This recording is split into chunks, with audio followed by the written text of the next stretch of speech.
or the preaching of Stephen. You know, some of people, I remember somebody back home, we say, you are a deacon. You say, no, I can't be a deacon. I said, but Stephen was a deacon, but he did one things in the Bible. He refused to be a deacon, and he left our church. That was back home. He said, no, I can't be a deacon. He left our church. And from verse 17 of chapter 7 of Acts of Apostles, we read saying, but when the time of the promise drew near, which God has shown to Abraham, the people grew and multiplied in Egypt, till another king arose who did not know Joseph. This man dealt treacherously with our people. He oppressed our forefathers, as all of us here, our forefathers were oppressed by colonizations and by apartheid. And it left some bad things to the mind of Africans sometimes. You see, you say, oh, they were oppressed, making them expose their babies so that they might not live. At this time, Moses was born and was well pleased to God, and he was brought up in his father's house for 3 months. But when he was set out, Pharaoh's daughter took him away and brought him up as her own son. Verse 22. And Moses was learned in all the wisdom of the Egyptians, and was mighty man in word and deed. You can continue it until verse 33 for you to have the whole picture of it. But I will stop in verse 22. Let me pray. Father, the creator of heaven and earth, we thank you. In this time we come to your presence. One thing that is sure, Father, we will not come out of it empty-handed. Every time we call upon your name, you answer us.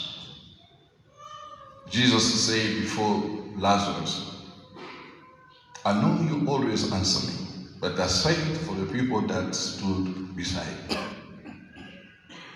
And Lord, you did answer Jesus, and Lazarus came out. Let many of my brothers in this place and my sisters in this place, their life must be restored, and restored to the life abundantly. In Jesus' name we pray. Amen. The calling of Moses. This story, you find it in Exodus chapter 3. Exodus chapter 3, you found this same story, that the premise of it. It is in Exodus chapter 3. Then you find it again to the book of Hebrews chapter 11, verse 23 and 26. I call the book of Hebrews the pantheon of men and the women of faith. Those people left the story in the world. You find them in the book of Hebrews chapter 11. The first time I entered Apostle office, I was stunned with the word that I found in his office, that pictures burst my heart. When I went home all night, I was thinking about it. It really inspired me, Apostle, that wall of yours there. Now, the calling of Moses is one of the great events of the Bible.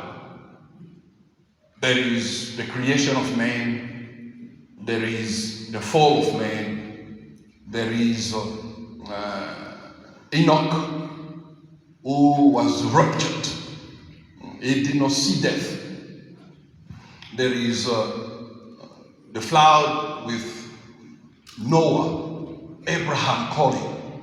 But the calling of Moses, I always call it game changer. Repeat after me, game changer.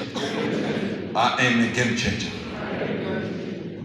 It is a game changer that God called him. Right? And his calling is not, you're not going to find it in the Bible. You know, even when I see some of us men of God say, I was called in the burning bush. It's not repeated.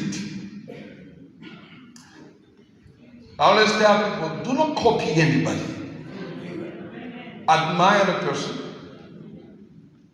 Admire the person. Learn from him. Don't learn from what is presented to you in the pulpit. You need to sit with him 101. And then he'll tell you how he toiled his road. Then you can learn from him. If you copy, why we must go to you? Because we'll go to Real McCoy. That Moses, there is no copy of the burning bush. Even Abraham calling is not like spectacular like Moses calling. Elijah, it was not a calling, but his way out, he has a spectacular. God came in a wind, God came in a earthquake, God came in a fire, until there was a silence time, kind of. But Moses calling, but he was a shepherd. He was a shepherd, tending the flock of his father-in-law. And he was born, when the Bible says, verse 17 says, when the time of a promise drew near. And that promise, you find it in the book of Genesis, chapter 15, verse 12 to verse 16. God has talked and spoke to Abraham that your descendant, they will go to another country and they will be there for 400 years. I'll give you some of the number a lot here. There's a lot of numbers here. 400 years. It was set. You know, if the Israelites, they were like us, charismatic sometime, we were going to be banding demons and casting them out all the time. No, God said 400 years. You can bind as you wish, you know to come out. Do you know there is some blessing when God says you cannot have it now? You may fast. I love fasting, but fasting is not a bribery to God. God cannot be bribed. And he follow nobody. 400 years was set for them. Even the suffering can be horrible, but they must be there for 400 years. They even delayed for 30 years, it became 430. You can delay also your visitation or your breakthrough when you become disobedient. Do you know when you disobey God, you are not in a holiness? Do you know that if you don't have faith, you are not in holiness? For you to be in a holiness, you need to have a faith. And faith on what? If you do some CD, go listen to that CD Apostle was preaching on faith and hope. If you don't have that, you're not in a holiness. That are simple as that. Sometimes people say, no, holiness. No, for you to be in a holiness, you need to have a faith in the word. Once you apply the word, is a faith. You make it apply the word. Then you work in the holiness. It's simple. And they came in Egypt 70 people. They came in Egypt 70 people. When Jacob came with his children, there were 70. 70 is a number of fulfillment of prophecies. 70. 70 years in the captivity. They went in Babylon. God sent them in a captivity.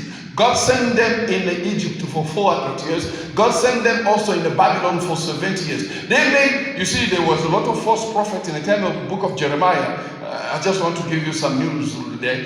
They were lying. We go out. Jeremiah said, we are here for 70 years. We can't go out before that. But there was a somebody. We need to be like the children of Isaac to know to discern the time. There was a somebody the book of Jeremiah, Daniel, he understood the times. 70 start clocking. He repented and they went out. If Daniel did not do that, I think they were going to stay delay again. When God was ready to take them out of Egypt, when Moses came, they did not understand him also. He has to flee. That's why they delay another 30 years. They came to Egypt 70, and the Bible says they grew and multiplied in numbers. They became 2 million plus in Egypt. And they were settled in a land called Goshen. That where they were settled. Joseph said, you need to settle there. 2 million plus. Socially, they progress socially. They have children. Economically, they were powerful. That's why the Pharaoh became scared of them. He said, God has, you will be blessed. The blessing of Abraham descended upon them. Socially and economically, they were blessed. And Moses was born in a time of difficult times. Like that, we are in a difficult period. We don't know this storm of pandemic, how we're going to drive out of it. Now we are wearing masks. We have to sanitize all the time. Wherever you touch, you come back, you wash your hands. We don't know what the end of this pandemic. It is a difficult times, and Moses was also born in a difficult times. The Bible says, then arose another king, another Pharaoh, who did not know Joseph. It just means there was a kind of a coup d'etat, they toppled the king's dynasty that knew Joseph. A new dynasty did not know Joseph, and he had nothing to do with them. He imposed his wrongdoing to them. He said, every children who will be born of Israelite woman, if he's a son, kill him.